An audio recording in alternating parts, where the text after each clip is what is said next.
Mrs Uma Maheswari, she is my wife. பேரு Vishalam. No please sit down. Visalam இல்லைன்னா எனக்கு இந்த விலாசமே கிடையாது. எல்லாரும் சொல்லுவாங்களே, ஒரு ஆணுடைய வெற்றிக்கு பின்னால ஒரு பெண்ணு இருப்பான்னு. அது கரெக்ட்னு சொல்ற ஆம்பளைங்கல்ல, நானும் ஒருத்தன். அதெல்லாம் ஒண்ணு இல்லைங்க. அவருக்கு என்ன கிண்டல் பண்ணலன்னா தூக்கமே வராது. இதுக்கு நான் என்ன பண்றது?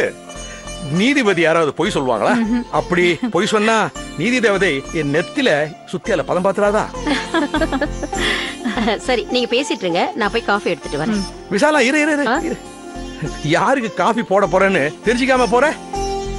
She is madam Uma Maheswari, the public prosecutor. வணக்கங்க. வணக்கங்க. நம்ம மருமக கௌரியோட குரு. அப்படியா? நம்ம கௌரி இவங்க கிட்டயா வேலை பார்த்தா? ஆமா, இந்த விஷயம் எனக்கு நேத்து தான் தெரிஞ்சது.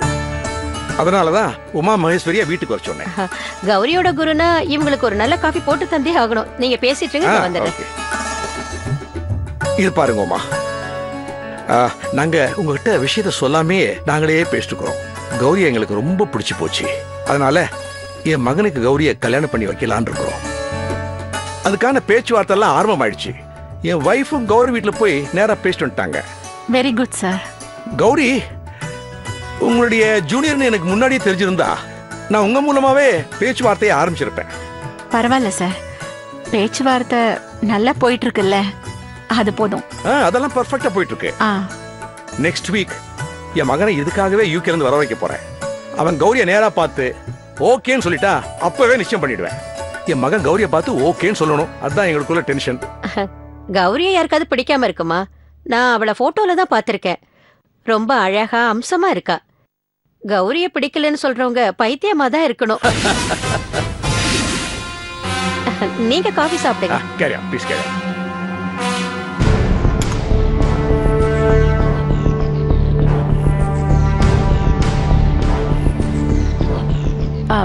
சார், இந்த விஷயத்துல நான் ஏதாவது ஹெல்ப் பண்ணணுமா? உங்க ஹெல்ப் இல்லாமலா? மாதா பிதா குருவாச்சே உமா மகேஸ்வரி.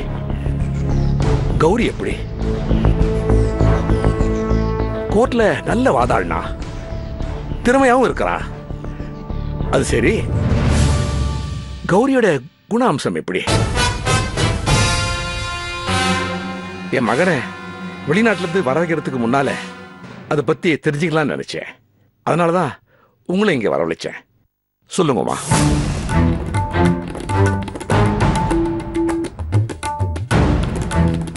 என்னம்மா யோசிக்கிறீங்க? என்ன சொல்றதுன்னு தான் யோசிச்சுட்டு இருக்கேன். கௌரி ரொம்ப நல்லவ சார். அவளை மருமகளா அடைய நீங்க ரொம்ப கொடுத்து வச்சிருக்கணும். பொன் குடத்துக்கு சந்தனத்துல பொட்டு வச்ச மாதிரி உங்க குடும்பத்துக்கு ஏத்த பொண்ணு சார். இது போதுமா? இது போதும்.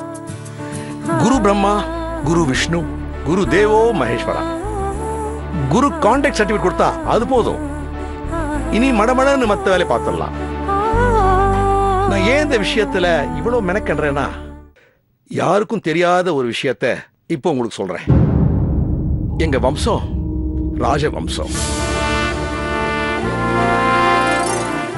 ஆமாமா, வெள்ளைக்கார ஆட்சிக்கு முன்னால தமிழ்நாட்டுல ஏதோ ஒரு பகுதியை எங்க வம்சம் ஆடுறதுனால இன்னைக்கும் எங்க ஊர்ல எங்களை அதே மரியாதையோட பாக்குறாங்க, மதிக்கிறாங்க.